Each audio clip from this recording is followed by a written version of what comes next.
No, okay, I have thoughts about this, but honestly, I'm somewhere in between. Like, and I'll just set these up. Like, I think you are a little bit more forgiving of certain Democratic politicians than I am. I think then there's another group of people that are, still further than me, right? Like if you told me and you sit me down and you say, is there a difference between Biden and Trump? I would say yes, there is. Like it's a terrifyingly small difference, but there is, and we got to be real about it. But for you as somebody who is very obviously on the left and is very critical of Democrats, I'll just say for me, the last thing I'll say, as somebody who hates them and doesn't have any respect for them and does think they're genuinely committed to right-wing politics, I'm actually shocked to see Pelosi and Harris and Biden, like, forget even just the right thing to do, like politically get into a situation where Mitt Romney is speaking to people's immediate needs better than they are. That even shocks me, and I have no respect for them. So what do you make of it? Okay, so like the first thing I make of it is Tom Cotton is Arkansas, and there's a lot of poor people there. Definitely. And so part of it is just like, this is somebody who's just sober about the facts. Like, my people are gonna need help, and I want to be seen as delivering that to them. Right. Period. Just cynically, like the people who elected me are going to need help, and so I want to be the first person speaking to that. Now Kamala Harris, I'm just like, does the like Oakland, Silicon Valley shit, has that gone to her head where she thinks everybody's that rich and everybody has jobs that they can afford? Do you see these two quotes, Waz? I'm sorry, I want you to keep going, but literally look at these two quotes that they put together. I'll read it for people who are listening. Or Matt, you want to read it? It's in front of you. I can't hear you. Matt, you got to unmute. You're muted. Yourself. Unmute yourself, Matt. Oh, no. All right, here we are. Okay, here we are. Go ahead. So now, Matt, sorry. It's a beat. Here we are. All right, here we go. Every American adult should immediately receive $1,000 to ensure families and workers can meet their short-term obligations and increase spending in the economy.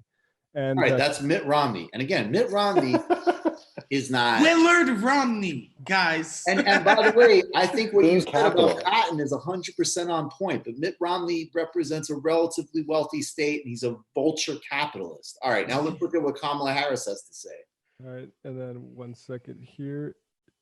Pull it up. She says, we cannot ignore the strain that emergency situations like the coronavirus pandemic put on many families who are already living paycheck to paycheck. I introduced the LIFT Act to give working families up to $500 a month. We need it now more than ever. So families and up to $500. All right, now just before we go on, I've seen this trotted out on the internet. And remember, Mike, I told you like I've never seen a Joe Biden fan on the internet before, and I still stand by that.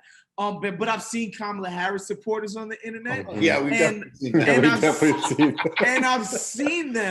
And I've seen them trot out the idea that Romney's plan called for a one-time payment of $1,000. I'm not giving juice to this. I'm just telling you what they said. Tell me. Yeah, I'm interested. Romney's plan calls for a one-time payment of $1,000, whereas Kamala's, robust plan calls for a monthly payment of $500.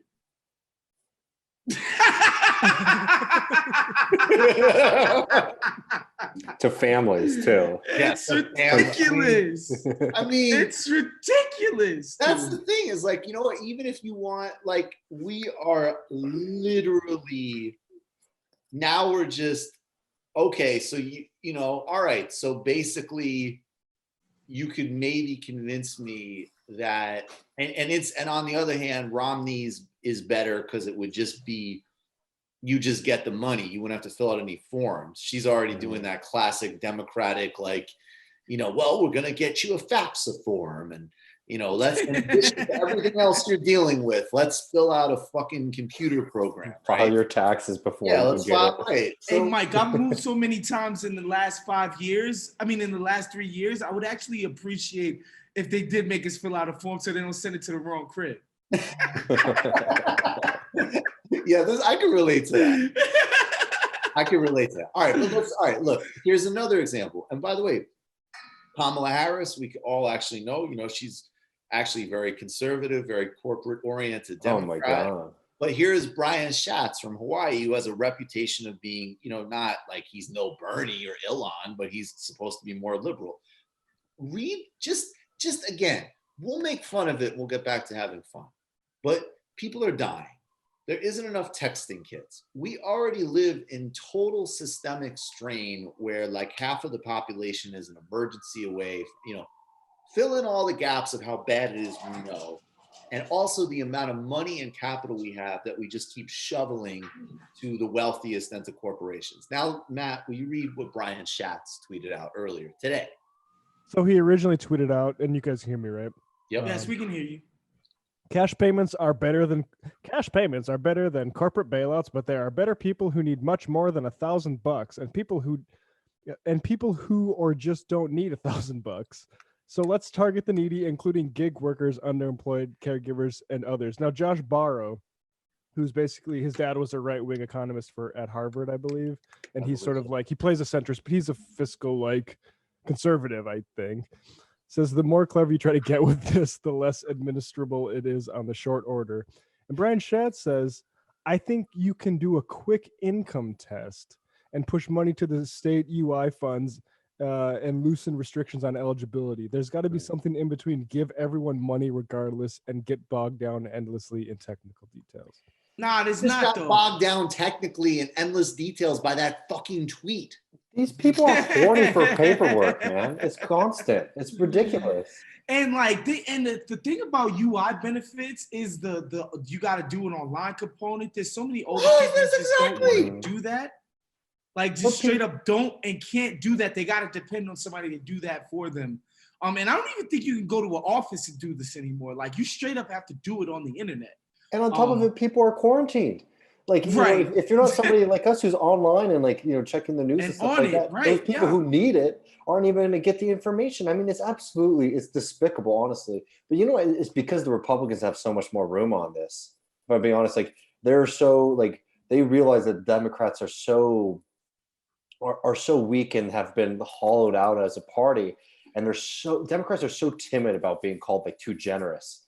And it gives the Republicans a huge opportunity now to actually be the more generous ones than the Democrats. I think that's true, but I want to add something to it. I really think look, people who say that the Democratic, because I want to keep emphasizing, that's Brian Schatz. Now, I will never say anything positive about Brian Schatz again, but if you asked me a month ago, I would say, yeah, he's, whatever. He's some nerd. He's not going to get flanked by Tom Cotton. Yeah, I would not predict that in a moment of crisis, Brian Schatz would be debating how to make things more bureaucratic and stingy with Josh Barro on the internet.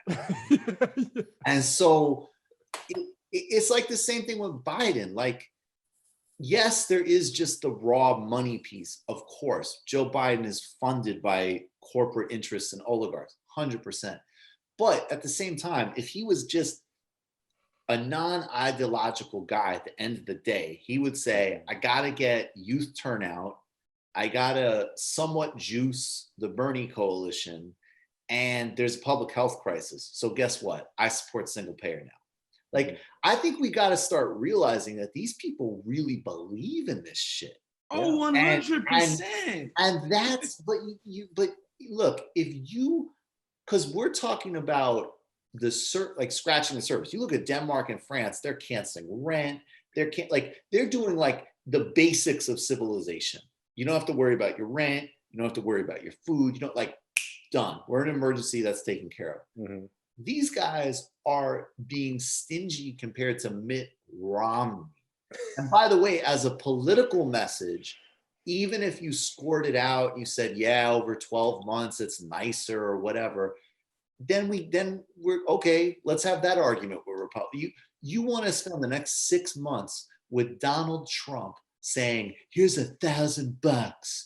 Well, you're not saying, whoa, How about 2,000 and a rent freeze and grocery subsidies, and fuck you for mishandling this? Instead, you're saying, wait a second, $1,000. What about people fill out some forms first, buddy? Mm-hmm. Yeah, and again, it's the point that we made a bunch of times on Woke Bros. I think we're up to 3.5 trillion in the Federal Reserve opening up funds for the quote unquote market. No debate. Nobody said, whoa, hold on, paperwork. Wait a second. What are we doing? Hold on.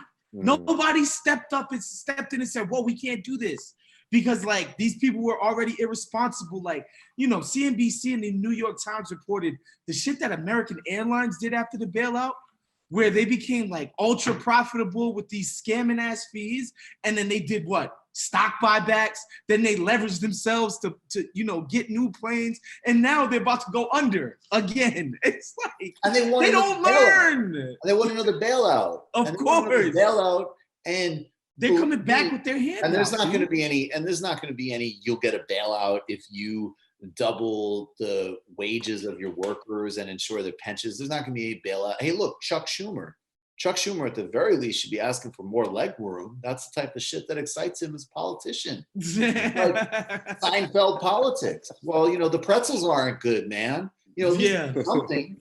We know that that's not going to happen. It's amazing because you'll never hear them say, well, American and Delta have to tighten their belts. American and Delta got to pull themselves up by the bootstraps. You know, like the financial sector needs to stop playing loose and fast with the rules. Like they never will say that, ever. And it's just, it's incredible that like the freaking Democratic Party would come out with some timid ass plan. The plan should have been, yo, let's give them 5,000.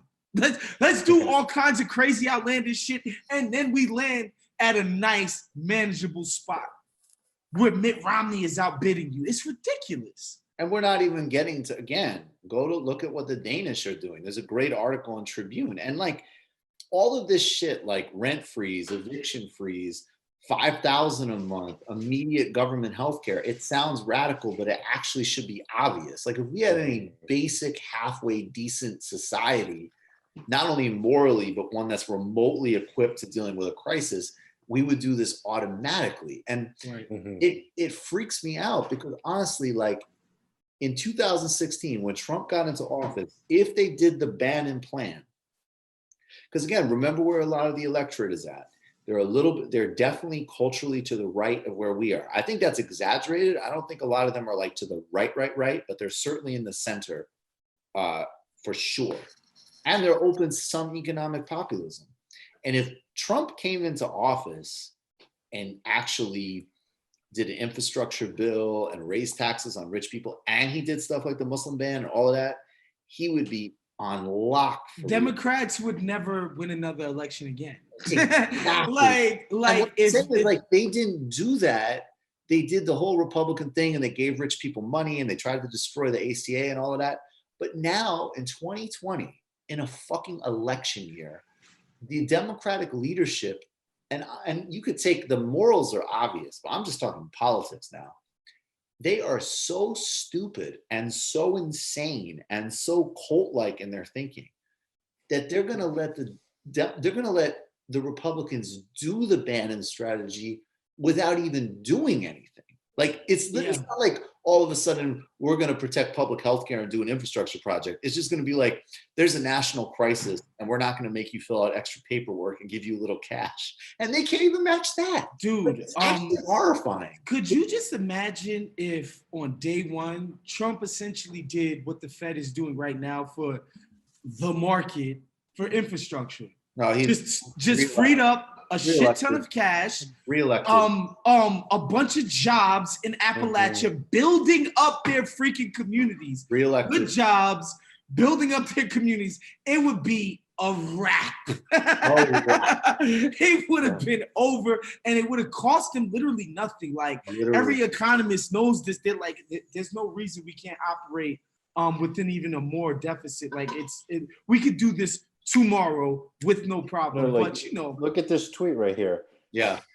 You know, at this rate, Trump will tour every city, tossing cash on a parade float like the Penguin, while the Dems are still sweating over a bill that gives $125 a year to means-tested small business owners. Literally. You just watched a Michael Brooks show video. Subscribe to get them all. Why wouldn't you? Don't be foolish. Click subscribe below and become a patron as well. Patreon.com/TMBS. Thanks, everybody.